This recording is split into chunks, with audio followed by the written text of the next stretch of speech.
And we are back with another episode of Joe's Knows NBA. We got episode 8 here today. Once again, a lot of familiar faces here on the NBA show, Giacomo Pirelli, joined here by Zaylu and Izzy Metal. We got a couple different topics we're going over today. Obviously, that trade deadline just started, and we're in the midst of it. So we got a couple trades, a couple rumors that we want to cover. And then last night, we're filming this on the Tuesday. Last night on Monday night, a bunch of guys just decided to go crazy. We're going to talk about a couple individual performances, what it means for the league, for that team, and just break it down. And then we have a little hot take segment at the end. We want to get into a little debate at the end, but we're going to start it off with some of those trades. We're going to start it off with by far the biggest trade of this past week. Pascal Siakam of the Toronto Raptors got traded to the Pacers. Here are the full trade details. The Toronto Raptors received Bruce Brown, Kira Lewis, Jordan Nwora, 2024 first-round picks, and a 2026 first-round pick, while the Pacers received Pascal Siakam and a future second-round pick. So, Zaylo, I'm going to throw this one to you first. What does this mean for both sides, and can we get your input on this trade? I definitely think it helps the Indiana Pacers in a very positive way. I mean, it gets Tyrese Halliburton the second option that they desperately needed. You still have different aspects like Miles Turner and Buddy Hield, and it helps them a lot more because Tyrese doesn't have to carry the load as much as he had to before pre-Pascal Siakam era in Indiana. And I think it also helps in Toronto. You're getting a lot of valuable assets that can help your team along the line. And Bruce Brown, definitely a very good player. We saw him in Denver last year, and he's a vet who can step up onto this team, teach young guys like RJ Barrett, Emmanuel Quickly, and Scotty Barnes how to play a lot more efficiently and get the most out of their minutes in Toronto. Yeah, Izzy, I'll throw it to you next. Let's get your input on this one. Oh yeah, I feel like the Pacers definitely got a huge haul with Pascal Siakam alone on this trade. Because Tyrese Halliburton, as good as a playmaker he wasn't really an elite scoring option yet. He will be eventually, but he wasn't there yet. Pascal Siakam, we've seen him at Toronto in 2019 when he's with Kawhi and when he's, sort of a Robin to a Batman. And right now it's Tyrese who's the Batman, and they won a championship last year in 2019. And it's going to work out so well in Indiana, I think. It just needs time. I feel like next season they're going to be real big threats to in the East to do something, probably a conference finals appearance. Yeah, Izzy, I think you said it best. Pascal Siakam's numbers, I mean, this past year are impressive. He's a legit number two. I mean, 22, 6, and 5 is a pretty good stat line. I mean, you pair that with, the guy who has the most assists per game, the most total assists in the league, and Tyrese Halliburton. They're just made for success. And I'm honestly a huge fan of this deal for the Pacers. I mean, giving up 2 first-round picks isn't ideal, but they don't even lose one of their key role players in this deal to get Pascal Siakam, who's an absolute stud in this league, a borderline all-star caliber player. So I think that this is a very good deal for both sides, but mainly the Pacers. This kind of moves them up a little bit in my mind, 100%. But we'll move it on to the second trade that just broke. Terry Rozier today got dealt to the Miami Heat in exchange for Kyle Lowry and a first-round pick. The Heat desperately needed some guard help. They get their guy in Terry Rozier out of Charlotte, a struggling team. Zaylo, I'll throw to you again first. Let's hear your thoughts on this one. I mean, in my opinion, I think the Heat absolutely fleeced the Charlotte Hornets right here. I mean, Terry Rozier, I mean, he hasn't been playing the best, but I think that he can definitely go back to his Boston Celtics type self in a Miami Heat type of game plan.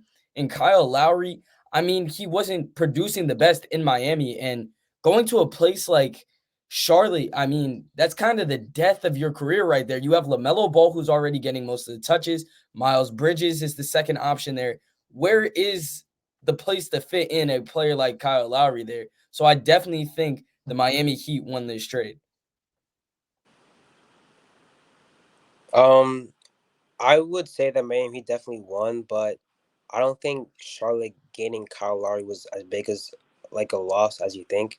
They obviously did lose a lot of scoring in Terry Rozier. However, I feel like there's a good amount of veteran in Kyle Lowry which is what Charlotte needs. They have a lot of young guys who don't have a lot of experience in the playoffs, and Kyle Lowry obviously won a championship. He's probably a piece of experience that they desperately need. But yeah, going back to Miami, they desperately did need a good scoring point guard, to work alongside Jimmy and Bam. and they got that really well with Terry Rozier. Maybe not the best option, but he's probably another perfect fit, similar to the Pascal trade.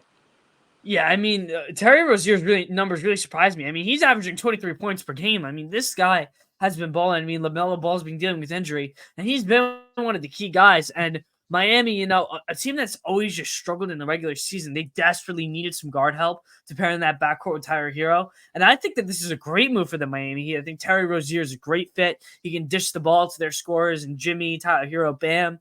I think that this is a very, very good trade, Charlotte gets a first-round pick, something that they desperately need. They're still in the midst of a rebuild, trying to build back their team up. So I think that, again, that this is another pretty solid trades. I think Miami won it as well, but I think it's pretty solid for both sides. Before we move on to some of those record-breaking performances that we're going to talk about, we want to move into some of the trade rumors stirring. And the first name we want to bring up is Zach LaVine. Zach LaVine, in every other mock trade, there's been so many trade talks about this guy. Zayla, I'll throw it to you first. Where do you see this guy landing? Obviously, we did our mock trade, so I just want to see what team you're thinking he's landing at, or if you think he's staying, or what do you think is going to happen around the Zach LaVine trade rumors? I mean, to be honest, after getting the breaking news a couple of days ago, it might have been yesterday, that Zach LaVine was injured, I think he's definitely staying as a Chicago Bull for this year at least. I think a all-season move could be possible, but coming based off of his stats before the injury and before the trade talks, he was not playing the best. So getting a player who is not playing efficiently and just suffered an injury, I think that's just a loss with just getting your player, and you're just giving away free players to the other team. I feel like the Bulls are offering a lot, for a player like Zach LaVine who isn't like really living up to what Chicago's asking for. He's definitely gonna leave eventually. I feel like probably postseason move. I feel like the Lakers are probably the number one option for him right now still. I feel like they're the only team that have like a big front running race, but it's the NBA. Anything can really happen. I really see that the Lakers, needing a scorer because, LeBron, as good as he is, he's not an elite scorer. Anthony Davis is an elite scorer. Austin Reeves is starting to become one, but not yet. They really do need a really good scorer. And Zach LaVine, he has shown that in his past 3 seasons. He may not be as efficient as he is now, but that's probably because of the situation that he's in. And I feel like a move is what Zach LaVine needs the most. I feel like the Lakers have the most assets to give for Zach LaVine, for what Chicago Bulls asking at least. But I don't know yet. Yeah, I mean, I'm going to disagree with you a little bit. I think that if I'm Chicago, I want to move Zach LaVine right now. They're not going to do anything in the Eastern Conference, or they may make the play-in, win a game. But, I mean, they're just in this kind of dead zone. And if I'm the Bulls, me personally, I am trying to move off of Zach LaVine as fast as I can. I think that the Lakers are a great fit. I think they can get a deal done, lower their asking price a little bit, and then send him off to LA. I think that that's the best move for both mutual sides.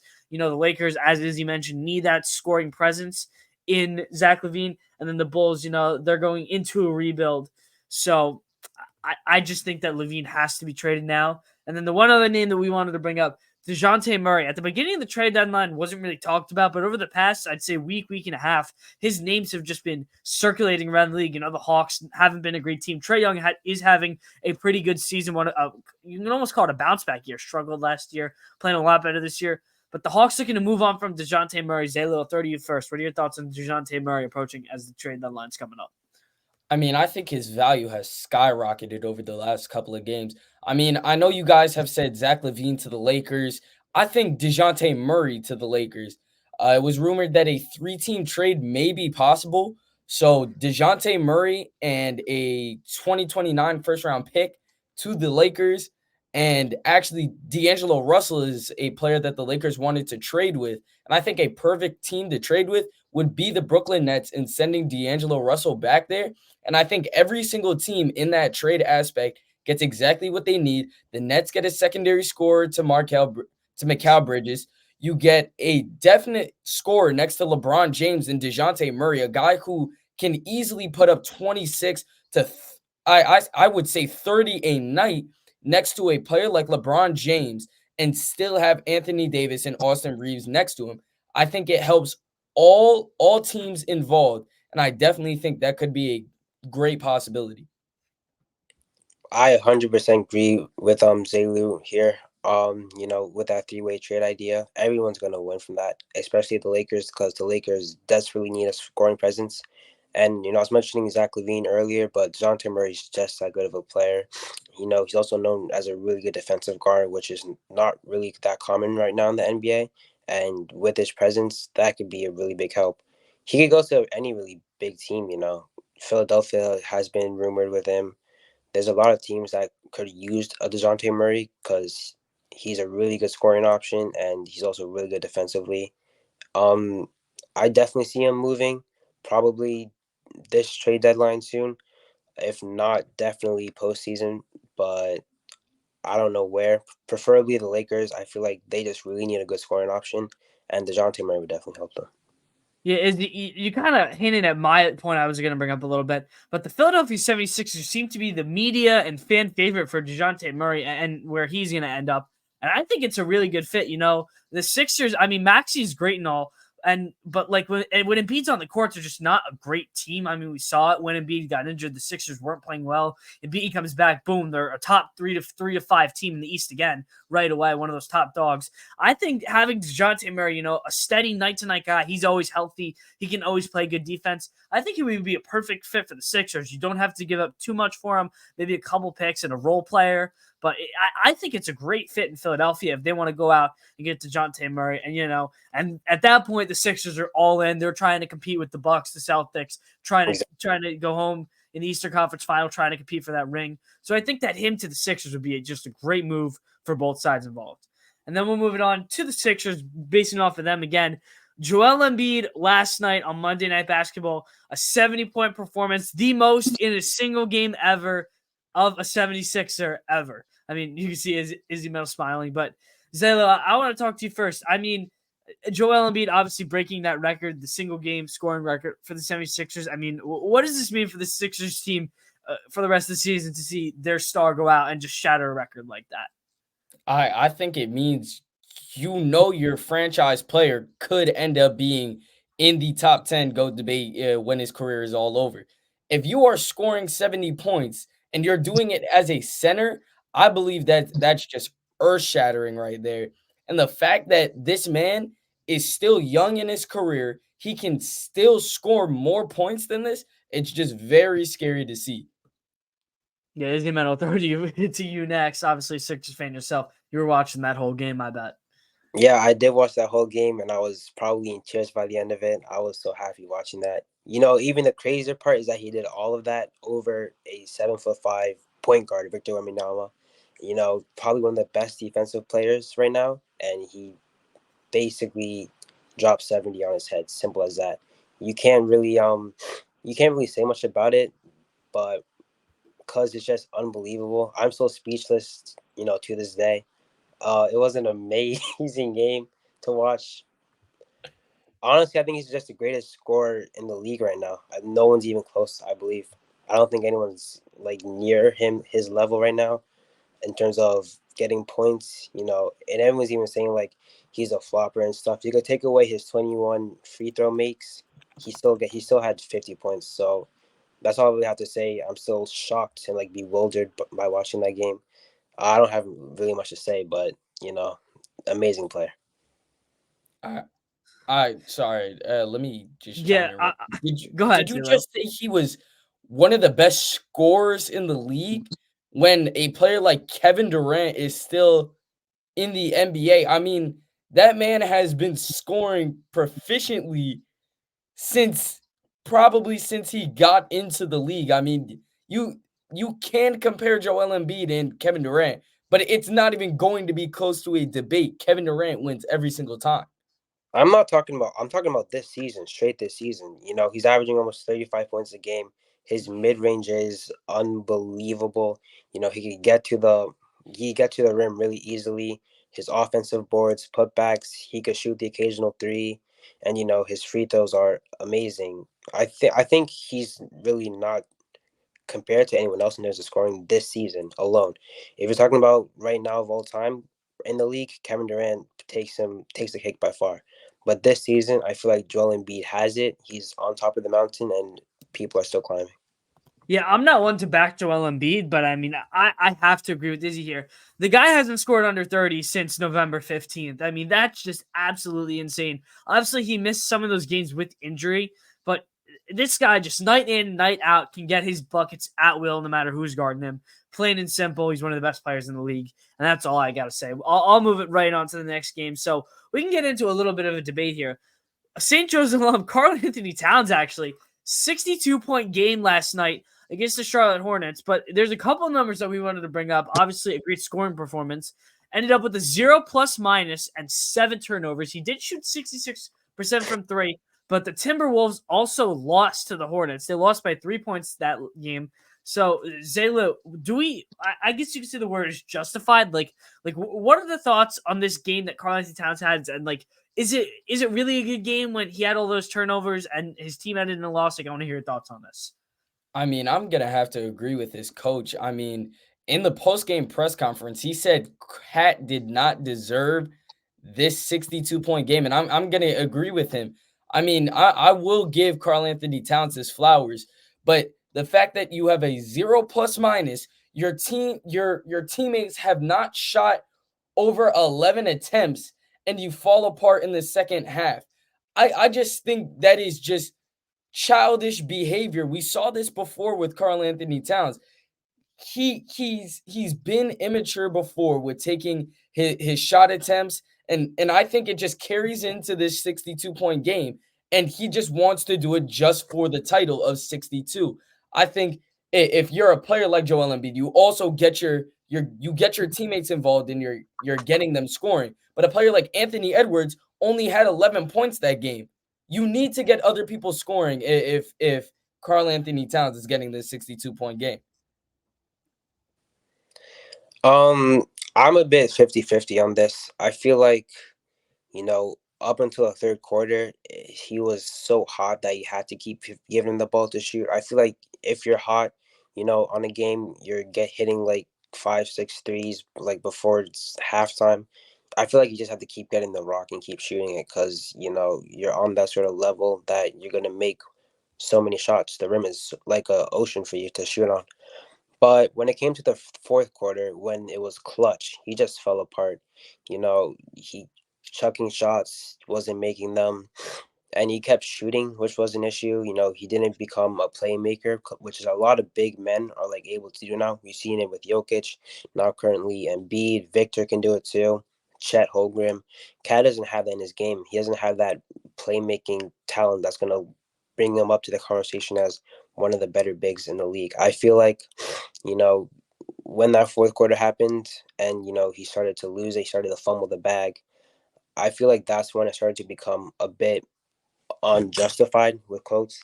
But I feel like when you get 62 points, you still have to give him his flowers, like Zayu said. I feel like he did deserve the 62 points based off of what he did in like the first 3 quarters. But as the game was starting to like get to clutch time, he just lost his momentum and gave his team a loss. Yeah, I mean, Coach Chris Finch's words after the press game conference of the Hornets game were that Karl-Anthony Towns had an immature game. I mean, I think that's the word that we brought up is that Karl-Anthony Towns, he just seemed immature. Listen, he shot the 3 ball very well. I mean, he had 8 threes in the first half. And then, I mean, he had 50 in the first half. Then you look at it, you're like, okay, if he goes crazy in the second half, they should have no problem winning this game. And then he chucked up shots. Obviously, we mentioned the 7 turnovers, most of those coming in the second half. And then playmaking ability is another thing. Anthony Edwards can't have 11 points on any night. I mean, he really is. He's the best player on the Timberwolves. I think we can all, or let's rephrase that. The best scorer on the Timberwolves, no doubt. They've kind of been, very open about giving him the keys. I mean, listen, Karl-Anthony Towns stepped up in a big way, had a great scoring game.